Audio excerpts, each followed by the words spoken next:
Espace TV.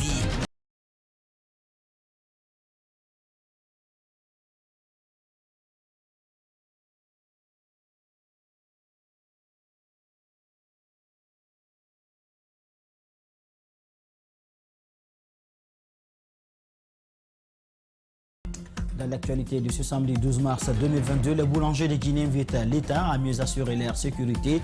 En effet, dans la nuit de vendredi, ce sont plusieurs boulangers qui ont subi des attaques. Les malfrats ont emporté avec eux plusieurs sommes d'argent. Les assises nationales de Guinée se tiendront à partir du 22 mars prochain. C'est une annonce faite par le président de la transition lors du dernier conseil des ministres. Au sein de la classe politique, les réactions fusent de partout. Si certains veulent boycotter, d'autres par contre plaident davantage pour la mise en place d'un cadre de dialogue. Ce sont les titres. Bonsoir et bienvenue à tous.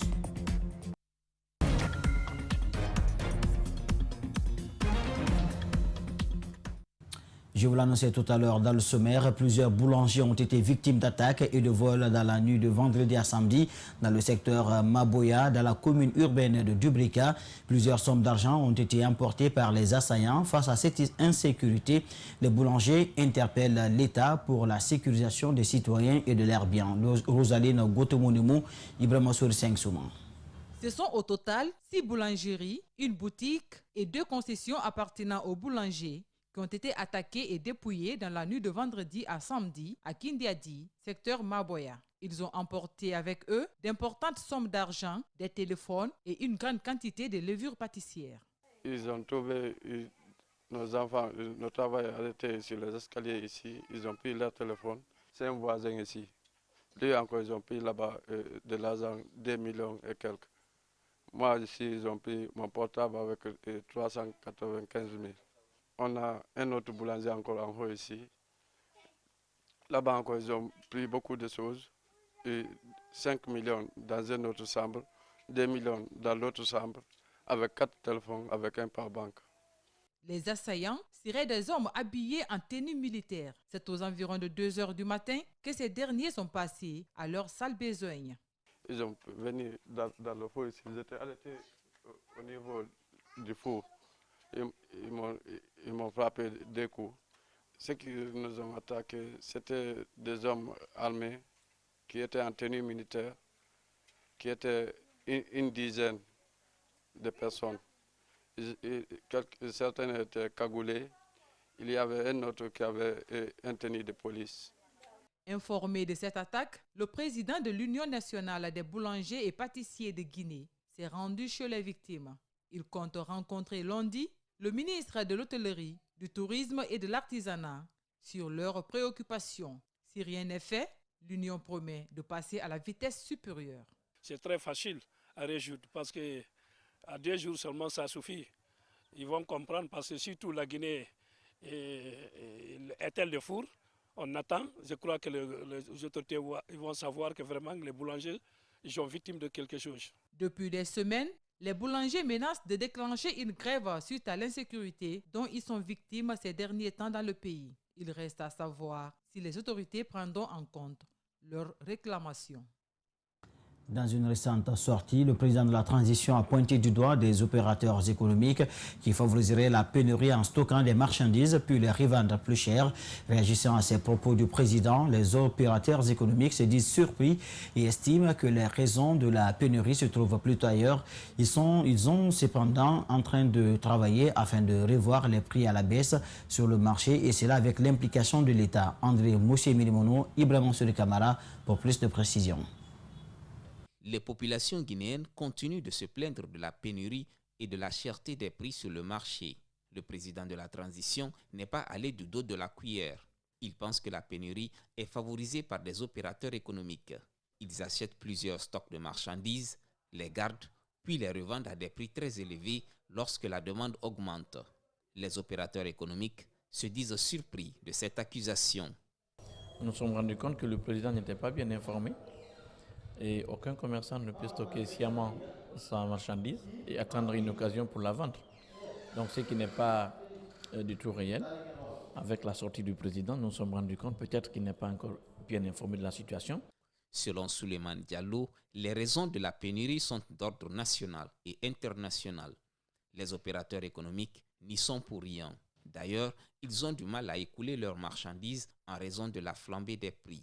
Il y a des pays qui ont carrément arrêté les exportations. Donc nous allons en pâtir.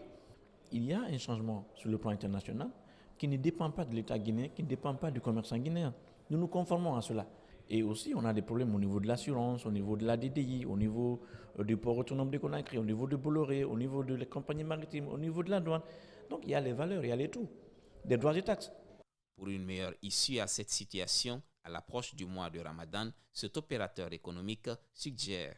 Au niveau du port autonome et à la douane, il faut qu'on regarde au niveau des barèmes. Parce que depuis que le texte est appliqué, le barème est monté, on n'a pas regardé comment atténuer la situation au niveau de la douane. Nos interlocuteurs nous informent qu'une réunion est actuellement en cours entre les opérateurs économiques. Un mémorandum sera élaboré et déposé au président de la transition. Dans sa communication également, le président de la transition a souhaité la mise en place d'une chambre nationale du commerce. Pour le président de la chambre de commerce de Matam, l'idée est certes bonne, mais il faut nécessairement lui coller un caractère inclusif, n'exclure aucun opérateur économique et il appelle le département de tutelle à organiser des élections inclusives. Sekoumar Diallo est au micro d'André Mossi Milimono et Ibrahim Sodi Kamara. Pour qu'il y ait une chambre représentative, il faut de vrais opérateurs économiques qui opèrent dans ce pays et qui ont le moyen humain, matériel et qui sont écoutés par la population. Donc nous pensons que déjà il y a des manœuvres à éliminer des vrais acteurs au profit des petits yes-man. Donc cela n'est pas bien pour l'avenir de la Chambre de commerce. Le département de tutelle qui doit organiser cette élection, de voir comment organiser à la satisfaction de tout le monde. La Guinée s'achemine vers l'organisation des assises nationales à partir du 22 mars prochain. Vous le savez sans doute, c'est une annonce faite en Conseil des ministres jeudi dernier. Depuis, les réactions se multiplient à travers le pays. Selon un cadre de l'Union des forces démocratiques de Guinée, UFDG, son parti ne prendra pas part à ces assises car le pays n'est pas en guerre. Abdoulaye Ba l'a dit dans une interview qu'il a accordée à notre rédaction ce samedi. Il a été joint au téléphone par Aminata Massire Bangoura. Suivez son décryptage. Annoncé à partir du 22 mars prochain, la tenue des assises nationales en Guinée suscite des débats au sein de l'opinion. Chez les politiques également, les réactions restent mitigées. À l'Union des forces démocratiques de Guinée, on parle d'un non-événement. Selon Abdoulaye Ba, ces assises ne sont nullement opportunes pour le pays, encore moins si elles sont organisées par le CNRD. Les Guinéens ne sont pas en conflit. C'est l'État guinéen qui est en conflit avec la Guinée. Il n'y a aucune raison qu'une junte illégale, illégitime, organise des assises nationales dans un pays qui n'est pas, n'est-ce pas, qui n'est pas en conflit dans la société. Poursuivant, Abdoulaye Ba soutient que cette junte militaire, peu connue de Guinéens, cache des véritables intentions derrière ces assises nationales. On n'a qu'une insigne, CNRD. Qui est CNRD? Qui sont-ils? Les assises nationales sont une opportunité pour cette junte non identifiée de gagner du temps sur le processus pour le retour à l'ordre constitutionnel normal. C'est une tromperie pour pouvoir consolider le pouvoir illégal. Au nom de l'UFDG, Abdoulaye Ba annonce une probabilité de boycotter ces assises dans les prochains jours. C'est pourquoi il invite le CNRD à privilégier les priorités, notamment l'organisation des élections acceptées de tous. Je pense que c'est fort probable parce que nous, ce qui nous intéresse, nous, à l'UFDG, c'est le respect des engagements du 5 septembre. La junte doit faire les engagements qu'il a pris. Et deuxièmement, faire en sorte que la gestion quotidienne mène à l'organisation rapide d'élections politiques dans ce pays. À travers ces assises nationales, de nombreux observateurs soutiennent que la Guinée serait en train d'emboîter le pas au Mali. Pour Abdoulaye Ba, ceci est une perte de temps car les situations de ces deux pays sont carrément différentes. Le parti UDRG s'est aussi prononcé sur cette question des assises nationales. Si Bahouri se montre favorable à cette initiative, il propose tout de même que le cadre de dialogue soit mis en place et que les questions essentielles soient abordées. On le suit au micro d'Alceni Bari. Vous savez, on sait comment une chose peut démarrer, on ne sait pas comment elle pourra se terminer. Tout ce qui permet aux Guinéens de se retrouver, d'échanger, de partager des points de vue, d'exprimer leurs idées, je considère que c'est positif. Dans l'actualité également, je ne loge pas un célibataire, je ne veux pas des mariés, je ne veux pas des animaux domestiques, je veux tel nombre de personnes pour habiter ma maison. Ce sont entre autres les conditions que posent certains bailleurs, surtout à Conakry. Mais depuis quelque temps, la religion s'invite dans les critères de certains propriétaires de maisons en location. Et nous avons rencontré des chrétiens dans leur domicile qui disent avoir rencontré pas mal de difficultés. Maman Saliouba, Aboubakar Din Kamara pour le constat. Tia Tongino est chrétienne. Après 3 mois de démarche, de porte à porte à la recherche des logements, elle nous montre la maison qu'elle a trouvée pour loger sa famille. C'est la 3e année qui arrive depuis que nous habitons ici. Je suis là avec mes enfants et mon mari. La maison qu'elle habitait lui a été retirée pour des raisons qu'elle ignore encore. Alors, débute pour la mère de famille 3 mois de calvaire avec des démarcheurs et des concessionnaires. Partout où on part, le seul problème, c'est le fait qu'on soit chrétien. Je n'arrive pas à comprendre. On trouve souvent des maisons, mais dès qu'on dit qu'on est chrétien, le concessionnaire se décourage. Alors, dernière option, cette maison inachevée, sans fenêtre, sans plafond ni toilette, une seule porte qui se ferme, sans doute, pas pour empêcher que des inconnus s'y infiltrent. Le concessionnaire nous a dit qu'il y a une maison ici, mais elle n'est pas achevée. Si vous êtes courageux, d'accord. Quand on venait ici, il n'y avait même pas de tôle. Quand il pleuvait, c'est comme si c'était la mer. En Guinée, de plus en plus de chrétiens peinent à trouver de loyer. Kemo Kamano, venu de Kekedou, en sait quelque chose. À Conakry, avec son ami, il a sillonné beaucoup de quartiers à la recherche des logements. Amdalay, Bambeto, Wanindara à l'intérieur du pays, Wanindara du moins. En plus aussi, beaucoup de quartiers vers l'aéroport là-bas. Partout, sa religion s'est posée comme obstacle.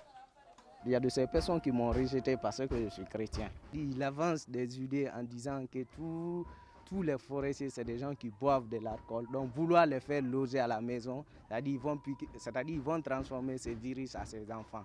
On a entendu parler de nos amis musulmans que quand tu loges un chrétien chez toi, s'il ne prie pas, que toute cette responsabilité revient sur toi.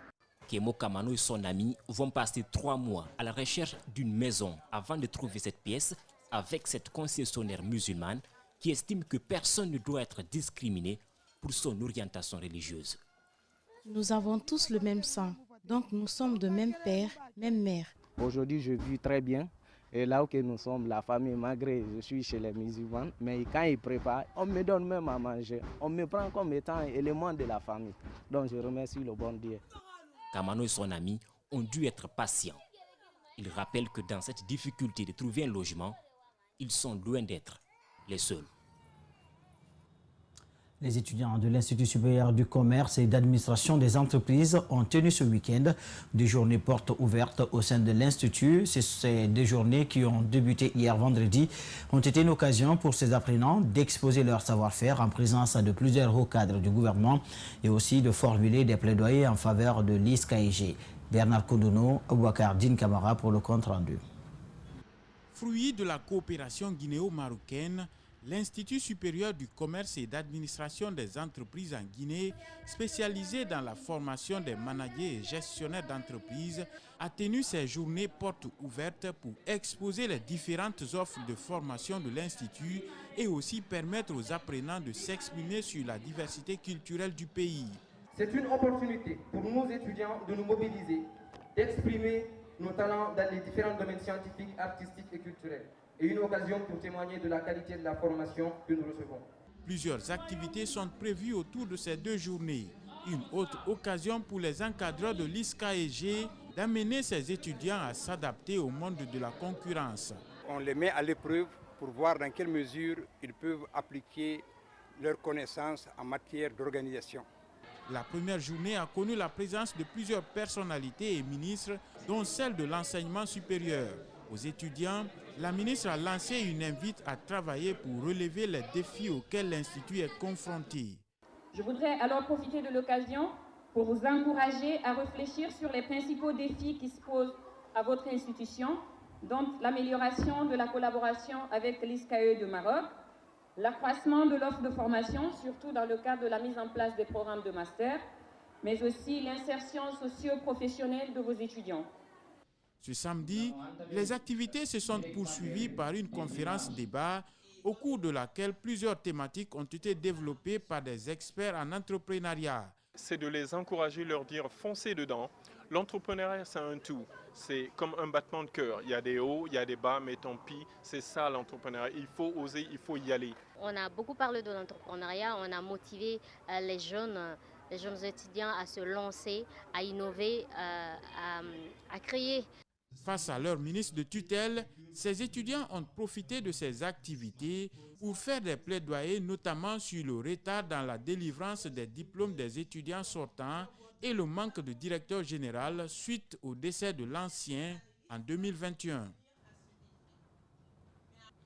Mois de mars, mois de la femme, elle s'active en ce moment dans de nombreuses activités.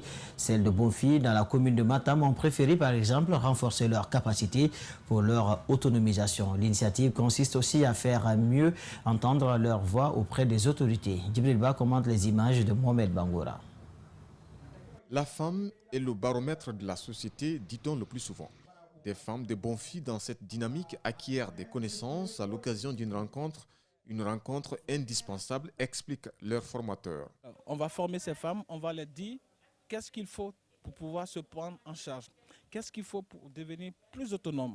De nombreux objectifs sont fixés par des organisations non gouvernementales pour atteindre la parité entre hommes et femmes d'ici 20 ans. Dans cette optique, des conseils à leur endroit ne finissent pas. La seule chose que je peux demander à toutes les femmes qui sont là, donnons-nous la main. Il faut que chacune d'entre nous puisse en tirer une autre, qui en tire une autre, qui en tire une autre. Et à la fin, de toutes les mille manières, on sera toutes les gagnantes. Les femmes de Bonfi sont satisfaites à la suite des enseignements acquis. Elles comptent les restituer. Le foyer appartient à la femme. C'est nous qui devons sauver l'honneur parce que beaucoup de nos maris ne travaillent pas. Nous accueillons à bras ouverts cette initiative. Actuellement, nous on a suivi une formation et on peut aussi aider d'autres femmes de bonnes filles à s'épanouir.